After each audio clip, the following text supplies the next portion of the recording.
आज हम Portuguese company के बारे में समझने का प्रयास करते हैं। ठीक है, तो देखिए, जैसा कि आपका हेडिंग है पुर्तगाल कंपनी का आगमन, arrival of the Portuguese company. ठीक है, जैसा कि पिछले क्लास में हमने चर्चा किया था कि 1498 में क्या होता है, वास्को डिगामा नाम का एक पुर्तगाल नाविक उत्माशा अंतरिप केप ऑफ गुड के रास्ते गुजराती व्यापारी एक हैं अब्दुल मजीद, इनकी सहायता से भारत के कालीकट बंदरगाह पहुंचता है। ठीक है, और जब ये भारत के कालीकट बंदरगाह पहुंचा तो कालीकट के एक हिंदू शासक हैं, उनका नाम है जमोरिन। क्या नाम है? जमोरिन। इन्होंने इनका स्वागत किया है। तो इस बिंदु को आप ध्यान रखेंगे कि जब वास्को डिगामा 1498 में पहली बार भारत आया था तो भारत के कालीकट के शासक जो कि हिंदू शासक हैं और जो कि वास्को डिगामा का स्वागत कर रहे हैं। इसके बाद क्या होता है, कालीकट के राजा से वास्को डिगामा को व्यापार का अधिकार प्राप्त हो गया था। लेकिन जैसा कि मैंने आपको पिछले क्लास में बताया था कि उस समय क्या था, इंडिया के व्यापार पर, एशिया के व्यापार पर अरब ट्रेडर्स का कब्जा था। तो अरब व्यापारियों ने इनका विरोध किया। जाहिर सी बात है कि पहले से मान लीजिए किसी क्षेत्र में कोई व्यापार कर रहा है और फिर उस क्षेत्र में कोई दूसरा अगर पावर व्यापार करने के लिए आएगा तो पहले से जो पावर वहां पर व्यापार कर रहा है वह विरोध ही करेगा। तो वही हुआ ऐसा है कि पहले से जो यहाँ पर जो अरब ट्रेडर्स व्यापार कर रहा था भारत के क्षेत्रों में, उन्होंने क्या किया, वास्को डिगामा का विरोध किया। और इस तरह से वास्को डिगामा इंडिया से जिस मसाले को लेकर वापस यूरोप गया और जब उस मसाले को यूरोप में बेचा गया तो देखा गया कि पूरे यात्रा में आने जाने में जो इतना खर्च हुआ है, मसाला को इंडिया में खरीदने में जितना खर्च हुआ है, इन सारे खर्चों का लगभग 60 गुना मुनाफा हो रहा है। इतनी बड़ी कीमतों पर बिका है। इसको आप ऐसे समझ सकते हैं, मान लीजिए कि वास्को डिगामा को यूरोप से इंडिया आने, इंडिया से यूरोप जाने, मसाला खरीदने में अगर 1000 रुपया अगर खर्च हुआ होगा, कितना खर्च हुआ होगा? 1000। ये 60 गुना कीमत पर बिक रहा है। इसको 60 से आप गुना कर दीजिए तो आप देखेंगे ये हो जाएगा 60,000। अब आप ही सोच सकते हैं, यदि 1000 रुपया लगाकर यदि 60,000 रुपया इनकम हो रहा है तो कितनी बड़ी मुनाफा है। तो इस व्यापार में सब लोग आना चाहेगा। और जब आप देखेंगे कि इस बात को यूरोप में जानता है कि इतनी बड़ी मुनाफा हो रहा है इस व्यापार में, तो आगे आप देखेंगे यूरोप से बहुत सारे कंपनियां इंडिया आएगी। पुर्तगीज के साथ साथ आप देखेंगे डच कंपनी आ रहा है, ब्रिटिश कंपनी आ रहा है, डेन कंपनी आ रहा है, फ्रेंच कंपनी आएगा। इन सारे कंपनियां इंडिया की तरफ दौड़े आएगी। तो इस तरह से कि ये जो प्रॉफिटेबल इवेंट था, ये कहीं न कहीं यूरोप के अन्य कंपनियों को भी आकर्षित किया। और इस तरह क्या होता है, एस्टाडो दा इंडिया, ये पुर्तगीज कंपनी का नाम है, एस्टाडो दा इंडिया। इस कंपनी की स्थापना किया जाता है और पोप अलेक्जेंडर 6 के द्वारा तो 1453 में ही इसे पूर्वी देशों के साथ व्यापार करने का एक आज्ञा मिल गया था, एक कह सकते हैं चार्टर मिल गया था। और इस तरह देखेंगे 1498 में वास्को डिगामा आता है इंडिया, और इसके 2 साल बाद देखेंगे 1500 में पेड्रो अल्वारेज कैब्राल की लीडरशिप में 2 जहाजी बेड़ा फिर भारत आया। और फिर क्या हुआ, वास्को डिगामा नेक्स्ट टाइम अक्टूबर 1502 में दूसरी बार इंडिया आता है। और इस तरह से भारत और इंडिया के बीच एक ट्रेड की शुरुआत हो रही है, ट्रेड रिलेशन का शुरुआत हो रहा है। और इस तरह से 1503 का समय है जब पुर्तगीज जो है वह कोचिन के पास क्या कर रहा है, अपना पहला फैक्ट्री लगा रहा है। इस फैक्ट को आप ध्यान रखेंगे कि पुर्तगीज के द्वारा 1503 में कोचिन में, केरल में ही कोचिन है, कोचिन में अपना पहला व्यापारिक फैक्ट्री एस्टेब्लिश किया गया है। ठीक है, इसके बाद देखेंगे 1505 का समय है कन्नूर में, ये भी केरल में है। इस कन्नूर में पुर्तगीज के द्वारा दूसरा फैक्ट्री लगाया जा रहा है। तो इस तरह से अब आप देखेंगे कि इंडिया में पुर्तगीज कंपनियों के द्वारा फैक्ट्री स्थापित किया जा रहा है। ध्यान रखेंगे आप कि इन फैक्ट्रियों में आज की तरह किसी तरह के उत्पादन का काम नहीं हो रहा है, बल्कि इन फैक्ट्रियों में क्या हो रहा है, भारत में ही अलग अलग जगहों से क्या हो रहा है, सामान खरीद कर जमा किया जाता है। जैसे मान लो मसाला खरीद के जमा कर दिया गया है, कॉटन हो गया, सिल्क हो गया, इंडिगो हो गया, एक जगह रखा जाता है और फिर क्या होता है, यहाँ से यूरोप सप्लाई किया जाता है। तो इस तरह से आप देखेंगे कि ये क्या हो रहा है कि फैक्ट्रियां स्थापित होने का काम शुरू हो गया है। और 1503 में देखेंगे अल्बुकर्क नाम का एक अधिकारी है जो कोचिन में जो फैक्ट्री बनाया गया है वहां पर उसको फोर्टिफिकेशन किया है, किलेबंदी कर दिया है। तो ये सारे प्रक्रिया जो है पुर्तगीजों के द्वारा इंडिया में अब शुरू किया जा रहा है। तो अभी तक का जो महत्वपूर्ण फैक्ट है, एक तो 1498 में पहली बार वास्को डी गामा इंडिया आया है, कालीकट आया है, कालीकट का शासक जमोरिन स्वागत किया है, लेकिन अरब ट्रेडर्स उसका विरोध किया है। दूसरा इंपॉर्टेंट फैक्ट कि अगले 2 साल बाद पेड्रो अल्वारेज के ब्रायल की लीडरशिप में फिर 2 जहाज आया है। इसके बाद फिर वास्को डी गामा 1502 में आ रहा है, 1503 में पहला फैक्ट्री कोचिन में लग रहा है, 1505 में दूसरा फैक्ट्री कन्नूर में लग रहा है और 1503 में ही कोचिन को फोर्टिफिकेशन किया जा रहा है अल्बुकर्क के लीडरशिप में। तो ये सब आपका इम्पोर्टेंट फैक्ट हो गया। इसके साथ आप देखेंगे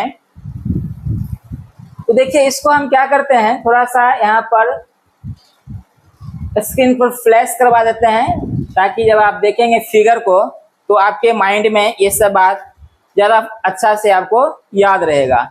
जैसा कि मैंने बताया था, यूरोप से क्या हुआ था, अटलांटिक महासागर के रास्ते केप ऑफ गुड है, देखिए केप ऑफ गुड है, इस रास्ते से इंडिया पहुंच रहा है वास्को डी गामा।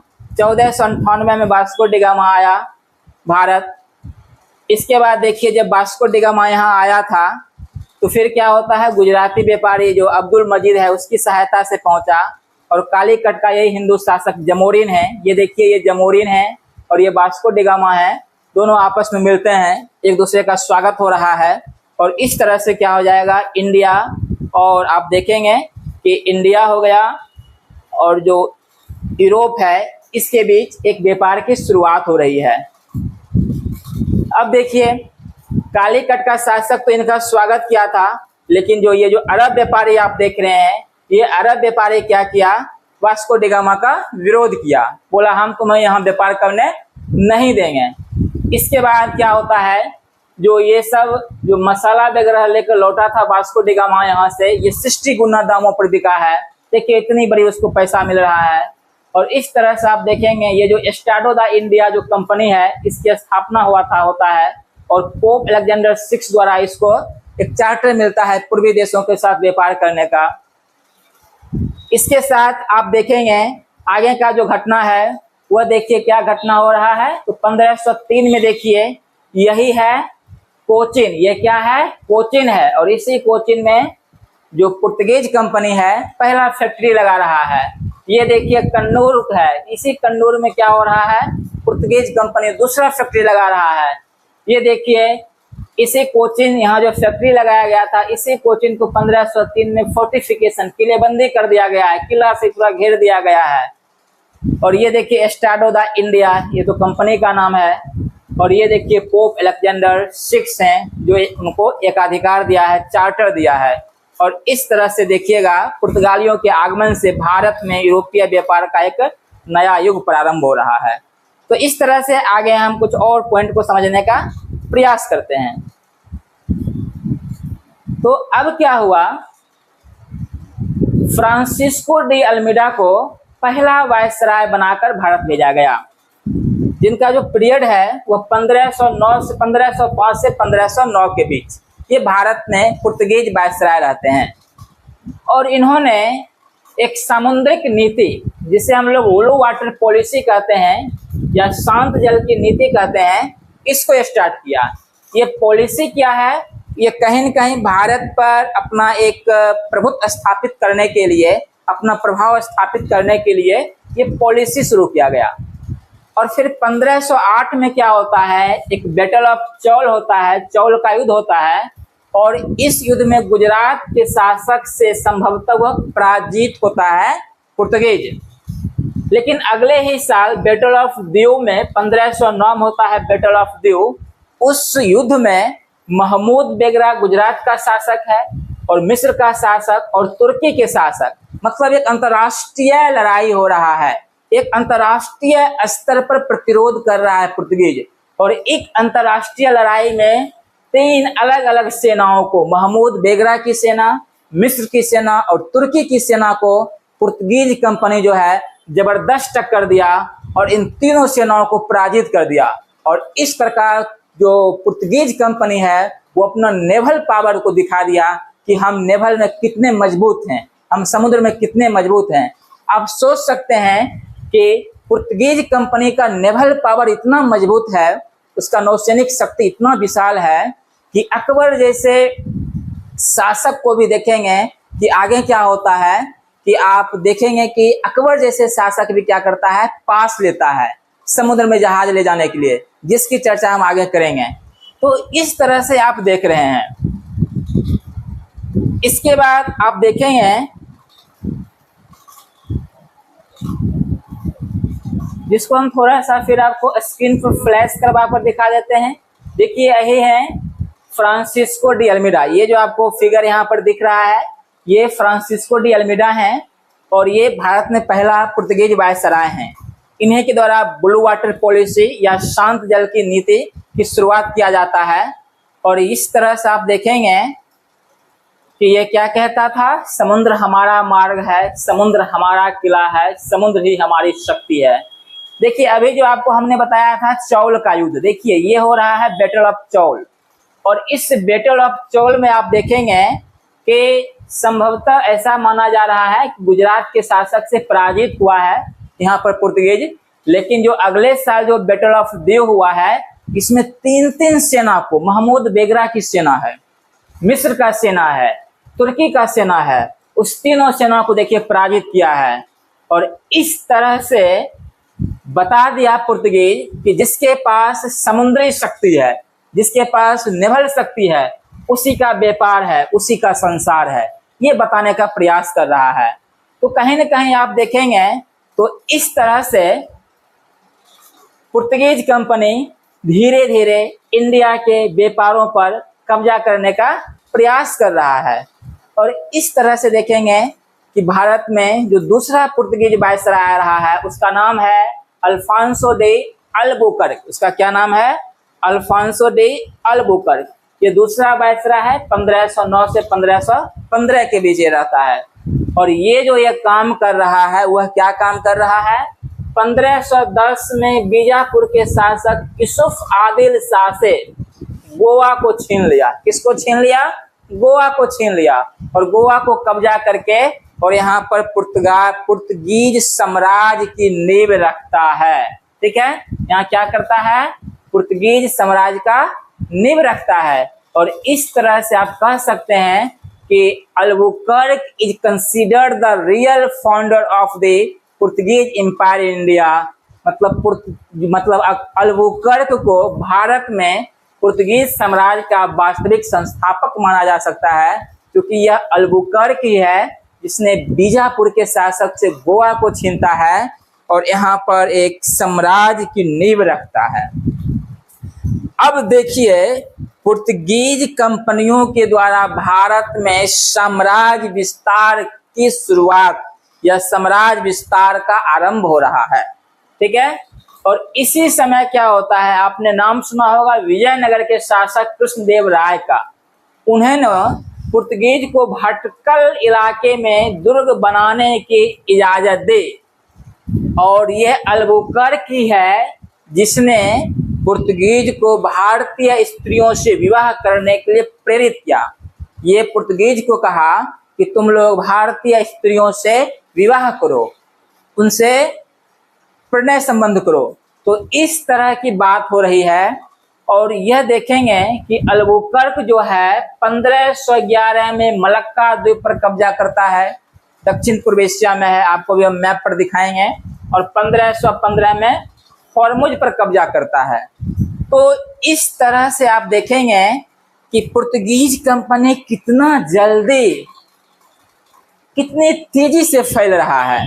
और यह अल्बुकर्क है जो गोवा में सती प्रथा को प्रतिबंधित कर दिया। ये सब फैक्ट आप ध्यान रखेंगे, ठीक है। ये सब फैक्ट को क्या करना है, आपको ध्यान रखना है। तो देखिए अभी जैसा कि हमने आपको बताया कि पुर्तगीज कंपनी जो अल्बुकर्क है 1511 में मलक्का पर कब्जा किया और 1515 में हॉर्मुज पर कब्जा किया। तो सबसे पहले यहाँ तो इस मैप में नहीं दिखेगा, तो आपको एक हम दूसरा मैप दिखा रहे हैं ताकि आप बेहतरीन समझेंगे कि आखिर ये किस तरह से जो पुर्तगीज कंपनी है कितनी तेजी से इंडिया में अपना प्रभाव जमा रहा है और कितनी तेजी से समुद्र पर अपने मोनोपोली को एस्टेब्लिश कर रहा है। देखिए इसमें आप देखेंगे जैसा कि मैप में थोड़ा सा 1-2 मिनट का समय लगेगा और थोड़ा सा यहाँ पर आप टाइम दे देंगे तो आप ज़्यादा बेहतर समझेंगे।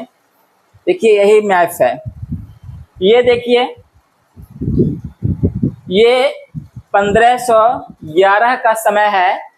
ये देखिए मलक्का स्ट्रेट है, ये क्या है, ये देखिए आपका ये है मलक्का स्ट्रेट। 1511 में पुर्तगीज यहाँ पर कब्जा कर लेता है। ये देखिए यहाँ पर, ये देखिए हॉर्मुज स्ट्रेट है, ये क्या है, सॉरी ये देखिए ये क्या है, ये हॉर्मुज स्ट्रेट है, यहाँ 1515 में कब्जा कर लेता है। अब बताइए 1498 में पुर्तगीज आया है और मात्र देखेंगे 15 से 20 वर्षों के अंदर क्या कर रहा है, पुर्तगीज इतने बड़े रीजन पर क्या हुआ है, फैल गया है। कितनी तेजी से यह अपने व्यापार को बढ़ा रहा है, अपने प्रभाव को बढ़ा रहा है। अब इससे भी आप अंदाजा लगा सकते हैं कि पुर्तगीज के पास नेवल पावर कितना मजबूत रहा होगा, कितनी तेजी से फैलना शुरू कर दिया है, ठीक है। तो इस तरह से आपने देखा कि किस तरह से पुर्तगीज कंपनी दुनिया में फैल रहा है। फिर आइए हम फिर वहाँ चल रहे हैं, आगे के घटनाक्रम को देख रहे हैं। तो इस तरह से जो पुर्तगीज कंपनी है वो भारत में अपना क्या कर रहा है, प्रभाव बढ़ाना शुरू कर दिया है, ठीक है। तो इसमें और आप देखेंगे, अब देखिए हम लोग आ गए यहाँ पर,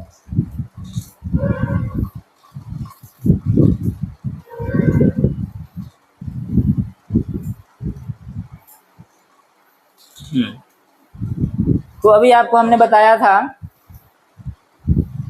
अब देखिए इसको मैप में भी दिखा देते हैं कि यही है पुर्तगीज का दूसरा वायसराय अल्फांसो डी अल्बुकर्क, और यही वह वायसराय है जो क्या कर रहा है, यही वह वायसराय है जो कि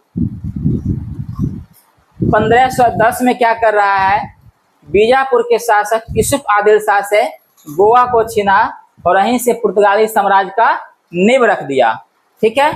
इसी तरह से आप देखेंगे इसमें जैसा कि कुछ पॉइंट है, देखिए यही है, गोवा पर अधिकार कर लिया है, 1510 में बीजापुर के शासक से छीना है। उसी तरह से देखिए कृष्णदेव राय से क्या किया है, ये भटकल में दुर्ग बनाने की इजाजत दिया है, भटकल में यहाँ पर दुर्ग बनाया है। फिर देखिए ये अल्बुकर्क ही है जो पुर्तगालियों से कह रहा है कि तुम भारतीय स्त्रियों से विवाह करो। ये सब फैक्ट महत्वपूर्ण है, इसे आप ध्यान रखिएगा। ये देखिए मलक्का द्वीप है जो अभी आपको हमने मैप में दिखाया था साउथ ईस्ट एशिया में जाकर, तो ये देखिए मलक्का द्वीप पर कब्जा कर रहा है 1511 में। मैंने अभी आपको मैप में दिखाया था हॉर्मुज स्ट्रेट, इसी हॉर्मुज पर कब्जा कर लिया है। देखिए ये हॉर्मुज को लेकर अभी भी आप देख रहे हैं कि ईरान, अमेरिका, इजराइल के बीच कितना वॉर हो रहा है। ये हॉर्मुज कितना इंपॉर्टेंट स्टेट है। तो इस तरह से ये सब पुर्तगीज के द्वारा क्या हो रहा है, प्रयास किया जा रहा है। ये सब एक स्ट्रेटेजिक पॉइंट है जहां पर पुर्तगीज कब्जा करने का प्रयास किया है। इस तरह से फिर देखेंगे कि भारत में पुर्तगाली साम्राज्य का जो वास्तविक संस्थापक है वह कहीं न कहीं अल्बुकर्क को ही कहा जाता है। और इस तरह से आप देखेंगे कि पुर्तगीज के द्वारा ही, अल्बुकर्क के द्वारा ही पहली बार गोवा में सती प्रथा को क्या कर दिया गया है, प्रतिबंधित कर दिया गया है। सती प्रथा को गोवा में प्रतिबंधित कर दिया गया है, रोक दिया गया है। तो ये सब एक्टिविटीज जो है पुर्तगीज के द्वारा इंडिया में किया जा रहा है। इतना ही नहीं, आगे देखेंगे आप, नीनो डी कुन्हा नाम का एक वायसराय आता है। और ये नीनो डी कुन्हा क्या करेगा, जैसा कि मैंने आपको बताया था कि पहले उसका कोचीन हेड क्वार्टर हुआ करता था, ठीक है। लेकिन अब इस कोचीन की जगह गोवा क्या हो जाता है, पुर्तगालियों की राजधानी बनाता है नीनो डी कुन्हा 1530 में। क्योंकि मैंने आपको बताया कि 1510 में गोवा पर कब्जा कर लिया गया, एक बहुत बड़ा क्षेत्र मिला है पुर्तगीजों को। तो अब 1530 में वही गोवा क्या हो रहा है, राजधानी बन रहा है। और इस तरह से आगे देखेंगे कि ये नीनो डी कुन्हा है जो सेंट टोमे जो कि मद्रास में है, हुगली जो कि बंगाल में है, यहाँ पर भी पुर्तगीज फैक्ट्री लगाया गया है। इसका मतलब आप ऐसे समझ सकते हैं कि आप देखेंगे कि पुर्तगीज कंपनियों का इस पश्चिमी भागों में, ठीक है, पश्चिमी समुद्री क्षेत्रों में क्या हो रहा है, आगमन हुआ है। लेकिन पूर्वी घाट पर क्या हो रहा है, धीरे धीरे पुर्तगीज कंपनी बढ़ना शुरू किया है। सेंट टोमे में फैक्ट्री लगाया है, इधर देखेंगे हुगली में लगाया है। तो कहीं न कहीं नीनो डी कुन्हा जो है, इसके समय में पुर्तगीज बस्तियों का विस्तार पूर्वी घाटों की तरफ हो रहा है, ठीक है, वेस्ट कोस्ट में हो रहा है। तो इस तरह से देखेंगे कि आगे का एक घटना है, नीनो डी कुन्हा गुजरात का एक शासक, उनका नाम है बहादुर शाह, इससे मुलाकात करता है और इसी दौरान जहाज पर इसकी हत्या करता है। और 1534 में बसिन पर कब्जा करता है, 1535 में द्वीप पर कब्जा करता है। इस तरह से अपने क्षेत्र का विस्तार कर रहा है। 1542 में पुर्तगीज गवर्नर मार्टिन डिसूजा के साथ एक प्रसिद्ध यहूदी संत जेवियर भारत आया। इसे आप ध्यान रखेंगे, ये यहूदी संत हैं, क्रिश्चियन संत नहीं हैं। हो सकता है एग्जाम में इस तरह से क्वेश्चन फॉर्म कर दे कि मार्टिन डिसूजा के साथ प्रसिद्ध ईसाई संत जेवियर भारत आया। यदि आपको ध्यान नहीं रहेगा तो आप वहां पर आंसर गलत करेंगे। इसलिए माइन्यूट से माइन्यूट चीज आपको ध्यान रखना होगा कि ये एक यहूदी संत हैं। तो इस तरीके से पुर्तगीज कंपनियां अपना विस्तार कर रही है इंडिया में, ठीक है। अब देखिए आप नीनो डी कुन्हा को देखिए, हम बार बार आपको फिगर दिखा रहे हैं ताकि आपके माइंड में लंबे समय तक ये चीज बना रहे। 1530 में देखिए ये नीनो डी कुन्हा क्या किया है, कोचीन की जगह गोवा को राजधानी बनाया है, ठीक है। कोचीन की जगह गोवा राजधानी बना है। अब ये गोवा हो गया 1530 में कैपिटल बन गया है पुर्तगीजों का भारत में, ठीक है, गोवा। सेंट टोमे पर अधिकार किया है, मद्रास में है, हुगली पर फैक्ट्री स्थापित कर दिया है। इस तरह से अपना विस्तार किया है। देखिए यही गोवा है, कितना विशाल राजधानी बनाया गया है गोवा में, ठीक है। और आगे देखेंगे कि बहादुर शाह की हत्या कर रहा है। बहादुर शाह के क्या कर रहा है, ये हत्या किया है। देखिए इसको भी हम फिगर के माध्यम दिखा रहे हैं, किस तरह से पुर्तगीज कंपनी गुजरात के शासक बहादुर शाह की हत्या करता है और बसिन पर कब्जा कर रहा है, द्वीप पर कब्जा कर रहा है। आगे आप देख सकते हैं 1542 में संत जेवियर का भारत आगमन हो रहा है। ये एक यहूदी संत हैं, पुर्तगाली गवर्नर मार्टिन डिसूजा के साथ ये इंडिया आ रहे हैं। यही देखिए सेंट जेवियर हैं। तो इस तरह से पुर्तगीज कंपनी जो है अपने साम्राज्य का विस्तार इंडिया में करना शुरू कर दिया है, वाणिज्य व्यापार का विस्तार कर रहा है। इस तरह से आप देखेंगे जब पुर्तगीज कंपनियां भारत में अपने प्रभाव का विस्तार कर रहा था, तो इसी क्रम में हिंद महासागर में जो व्यापार हो रहा है उस पूरे व्यापार पर एकाधिकार कर लिया और एक सिस्टम लॉन्च किया जिसका नाम है कार्टेज आर्मेडा सिस्टम। और इस कार्टेज आर्मेडा सिस्टम जो है ये एक प्रकार का लाइसेंस है। ये क्या एक प्रकार का लाइसेंस है जिसे लेने के लिए एक निर्धारित टैक्स देना पड़ता है। इसमें यह था कि यदि कोई भी शासक व्यक्ति यदि अपना जहाज हिंद महासागर में ले जाएगा तो उसे पहले पुर्तगीज से परमिशन लेना होगा, लाइसेंस लेना होगा कार्टेज आर्मेडा सिस्टम के तहत। यदि वह लाइसेंस नहीं लेगा, परमिशन नहीं लेगा, तो पुर्तगीज के द्वारा उस जहाज को लूट लिया जाएगा, डुबो दिया जाएगा। अब समझ सकते हैं अकबर जैसे मजबूत शासक, अकबर के समय जो इंडिया का जीडीपी है, जो मुगल जीडीपी है, वह वर्ल्ड जीडीपी का कह सकते हैं लगभग 25 से 30% हुआ करता था। इतनी बड़ी कैपेसिटी वाला शासक भी क्या हो रहा है, पुर्तगीज के सामने झुक गया, क्योंकि अकबर के पास नौसैनिक क्षमता उतना मजबूत नहीं था, नेवल पावर मजबूत नहीं है, इसलिए उसके सामने से झुकना पड़ा और अकबर को भी कार्टेज लेना पड़ा, पास लेना पड़ा, लाइसेंस लेना पड़ा पुर्तगीजों से। तो इस तरह से पुर्तगीज हिंद महासागर में अपना प्रभाव जमा कर रखा, अपना वर्चस्व जमा कर रखा हुआ है। आगे देखेंगे कि पुर्तगीज कंपनी के द्वारा सोकोत्रा द्वीप हो गया, फारस की खाड़ी हो गया, हॉर्मुज हो गया, हिंद महासागर, इन सारे क्षेत्रों में चौकी स्थापित किया गया, फैक्ट्री लगाया गया। लेकिन यहाँ पर ध्यान देने वाली बात यह है कि पुर्तगीज के द्वारा इतना सब करने के बावजूद भी पुर्तगीज कंपनी का व्यापारिक एकाधिकार, ट्रेड मोनोपोली, लंबे समय तक जो पुर्तगीज कंपनी का जो ट्रेड मोनोपोली है वह लंबे समय तक इंडिया में नहीं बना रह सका। ठीक है, नहीं बना रह सका। क्यों नहीं रह सका? क्योंकि जैसा कि आपको पता है कि 1498 में पुर्तगीज हमारे यहाँ आया था, लेकिन आप देखेंगे 1602 में, 1608 में डच और ब्रिटिश कंपनी का आगमन हो रहा है। मतलब 17वीं सदी के आरंभ में, 17th सेंचुरी के अर्ली 17th सेंचुरी में देखेंगे डच कंपनी और ब्रिटिश कंपनी का आगमन होगा इंडिया, और ये डच और ब्रिटिश कंपनी पुर्तगीज कंपनी की इस ट्रेड मोनोपोली को तोड़ कर रख देगा। डच कंपनी के द्वारा और ब्रिटिश कंपनी के द्वारा इस ट्रेड मोनोपोली को ध्वस्त कर दिया जाता है। मतलब ये हो गया कि लगभग 100 वर्षों तक भारतीय अर्थव्यवस्था पर, भारत के व्यापार पर जो एक प्रकार का मोनोपोली एस्टेब्लिश किया गया था पुर्तगीजों के द्वारा, उस मोनोपोली को ब्रिटिश कंपनी और डच कंपनी 17वीं सदी में तोड़ कर रख दिया, समाप्त कर दिया। और इस तरह देखेंगे कि जो डच कंपनी है और जो ब्रिटिश कंपनी है, ये पुर्तगीज कंपनी को भारत के अधिकांश क्षेत्रों से, या कह सकते हैं कि एशिया के अधिकांश क्षेत्रों से वंचित कर देता है। और पुर्तगीज कंपनी जो है हॉर्मुज का जो क्षेत्र है, ठीक है, जो पश्चिम एशिया का जो क्षेत्र है, वह ब्रिटिश के हाथों क्या होता है, खो देता है। वहां पर ब्रिटिश कब्जा कर लेगा हॉर्मुज पर, और इधर जो मलक्का का क्षेत्र आप देख रहे हैं, यहाँ पर डच कब्जा कर लेगा। और इस तरह से देखेंगे पुर्तगीज कंपनी जो लगभग 100 वर्षों तक भारत के व्यापार पर अपना मोनोपोली बनाकर रखा था, उस मोनोपोली को 17वीं सदी के प्रारंभ में ही ब्रिटिश कंपनी डच कंपनी को तोड़ कर रख दिया, और ब्रिटिश कंपनी डच कंपनी के द्वारा अधिकांश पुर्तगीज बस्तियों पर कब्जा कर लिया जाता है। तो इस तरह से जो आप देख रहे हैं इंडिया में पुर्तगीज के द्वारा किस तरह से व्यापारों का विस्तार किया गया, और फिर किस तरह से डच कंपनी और ब्रिटिश कंपनी उसके खिलाफ प्रतिक्रिया दिखाया। एक पॉइंट और ध्यान रखेंगे कि जापान के साथ जो ट्रेड स्टार्ट करने का श्रेय दिया जाता है इंडिया जापान के बीच, वो भी पुर्तगीज को ही जाता है।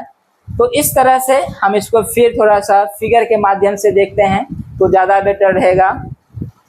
देखिए, इस हिंद महासागर में पुर्तगालियों का व्यापारिक एकाधिकार हो रहा है और फिर उसका अंत भी होगा। कई कार्टेज आर्मेडा सिस्टम है। देखिए, अकबर जैसे शासक भी कार्टेज ले रहा है, बिना कार्टेज लिए, बिना लाइसेंस के ये भी जहाज नहीं ले जा सकता था।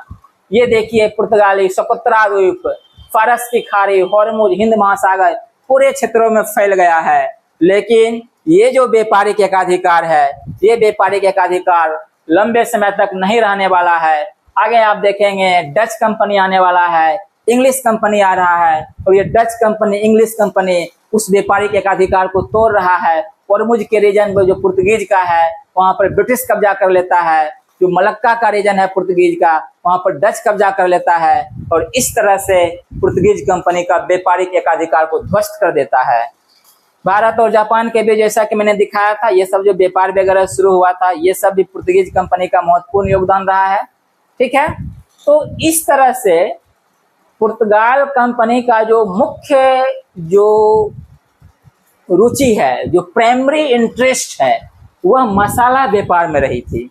ठीक है, और उसका जो मुख्य फोकस था वह समुद्र से टैक्स वसूलना था। इस पॉइंट को ध्यान रखेंगे कि जो पुर्तगीज कंपनी है, इसका मुख्य जो रुचि है मसाला व्यापार में है और समुद्र से चुंगी वसूलना है।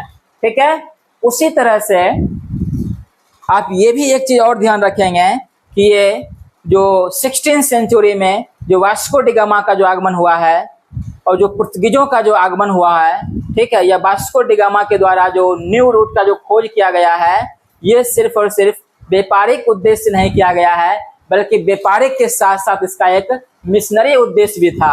आपको ध्यान होगा ये वही समय है 15th सेंचुरी से 16th सेंचुरी, जब क्या हो रहा है, जब यूरोप में कैथोलिक चर्च, प्रोटेस्टेंट चर्च ये सब प्रसार कर रहा है।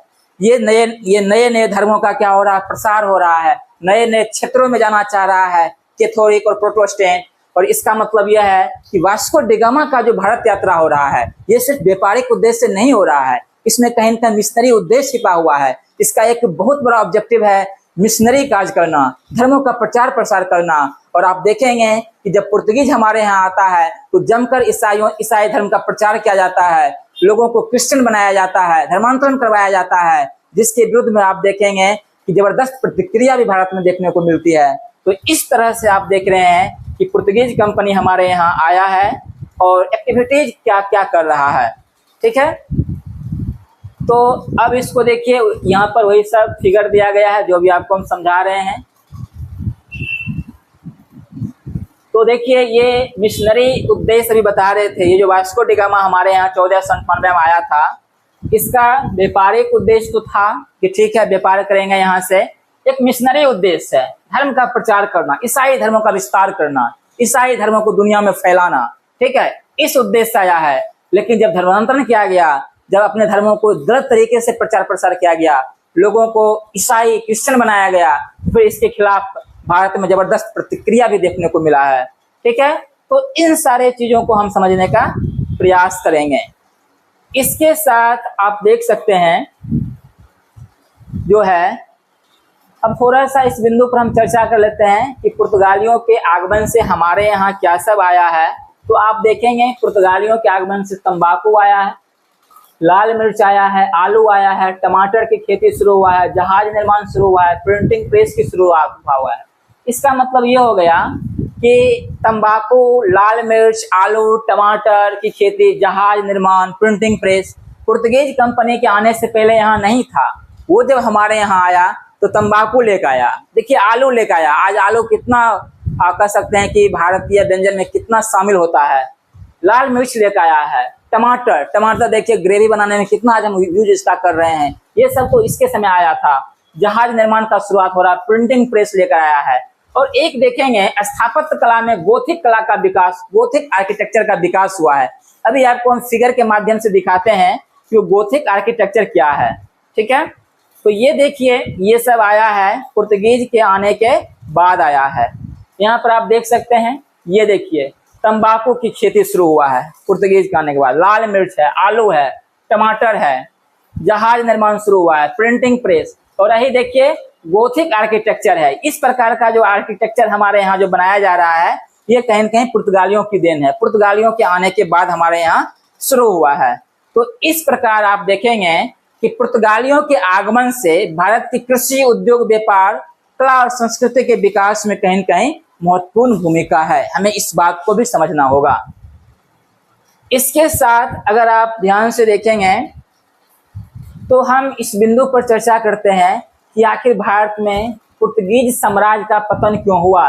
Regions for the decline of the Portuguese empire in India, इसका क्या कारण है। जैसा कि मैंने आपको बताया कि वास्को डी गामा का जो भारत यात्रा है, वह यात्रा सिर्फ व्यापारिक उद्देश्य से प्रेरित नहीं है, बल्कि उसका उद्देश्य था मिशनरी पर्पस भी उसका है, ईसाई धर्मों का प्रचार प्रसार करना है। तो पुर्तगालियों के द्वारा जो ईसाई धर्मों के प्रचार प्रसार के क्रम में जो धर्मांतरण की नीति अपनाया गया, जो धार्मिक असहिष्णुता, रिलीजियस इंटॉलरेंस की जो पॉलिसी अपनाया गया, ये भी कहीं न कहीं इसके साम्राज्य के पतन का कारण रहा है। ठीक इसी तरह से देखेंगे कि भारतीय व्यापारियों संग जो लूटपाट करता था, मैंने बताया आपको कि भारत के व्यापारियों का जहाज लूटता था, तो ये जो लूटपाट की जो नीति है, ये भी कहीं न कहीं उसके पतन का रीजन है। फिर पुर्तगीज जो कहा था कि भारतीय महिलाओं से शादी विवाह करो, ये भी कहीं न कहीं उसके पतन में एक कारण बना है, जिसका मराठा मुगल ने विरोध किया है। उसके बाद 1632 में मुगल सम्राट शाहजहां है, जो कि पुर्तगीज को हुगली से भगा देता है, ये भी पॉइंट आप ध्यान रखेंगे।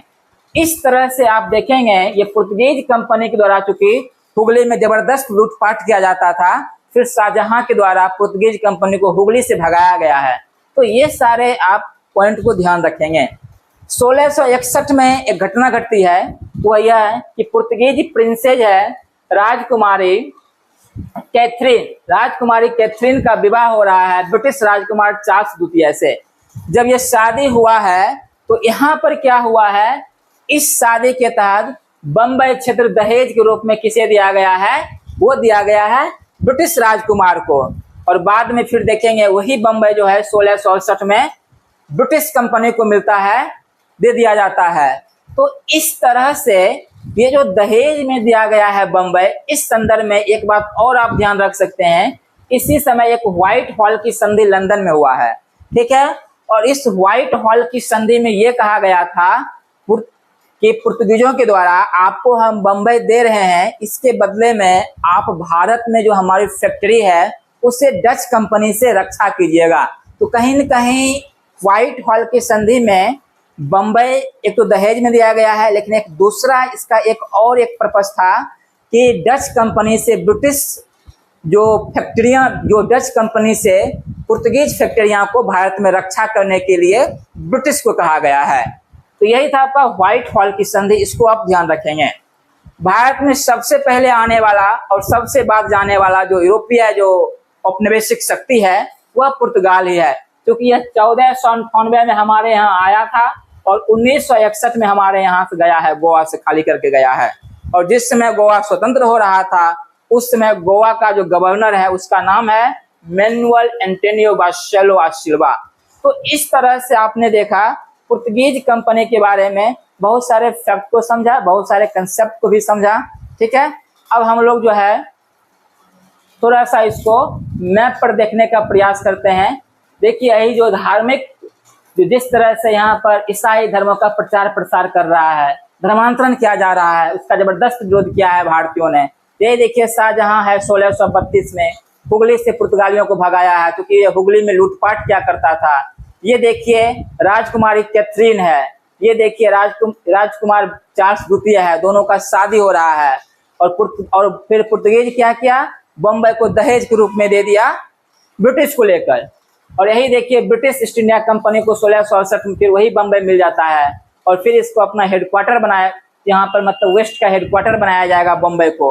और इस तरह से आप देखेंगे, यही देखिए वो गवर्नर है 1961 में पुर्तगीज गवर्नर, ठीक है। तो इस तरह से आप देखेंगे कि पुर्तगीज कंपनी किस तरह से हमारे यहाँ आया है और फिर वह धीरे धीरे व्यापार का प्रचार प्रसार किया है। देखिए ये मैप है, इस मैप के माध्यम से आपको हम थोड़ा सा और कुछ बताने का प्रयास करते हैं। जैसे इस मैप में देखेंगे तो जब पहली बार पुर्तगीज कंपनी आया था तो ये कालीकट आया था, वास्को डी गामा। ये क्या है, ये देखिए ये कालीकट का रीजन है, इसी कालीकट में वास्को डी गामा आया और जो पहला फैक्ट्री है कोचीन में लगाया था, दूसरा फैक्ट्री कन्नूर में लगाया, गोवा यूसुफ आदिल शाह से छीना था, ठीक है, अल्बुकर्क। और फिर इस गोवा को 1930 में राजधानी बनाया था नीनो डी कुन्हा, इस कोचीन से शिफ्ट यहाँ कर दिया था। आगे देखेंगे, इधर देखिए आपको सेंट टोमे यहाँ पर एक जगह है, ठीक है, इस सेंट टोमे जगह पर फैक्ट्री लगाया गया था। हुगली में फैक्ट्री लगाया गया था जहाँ से शाहजहां भगाया है। तो ये सब मैप भी आप देखते रहेंगे ताकि ये आपको समझ में आते रहेगा कि कैसे कहाँ कहाँ कौन सा फैक्ट्री लगाया है, तो ये ज़्यादा आपको ध्यान में रहेगा। तो इस तरह से हम पुर्तगीज कंपनी के बारे में लगभग हम लोग बहुत सारे चीज़ देख चुके हैं। अब जो है हम नेक्स्ट क्लास में फिर हम नेक्स्ट टॉपिक पर चर्चा करेंगे। तो आज हम इस क्लास को यहीं पर समाप्त करते हैं, फिर अगले क्लास में मिलते हैं। Thank you.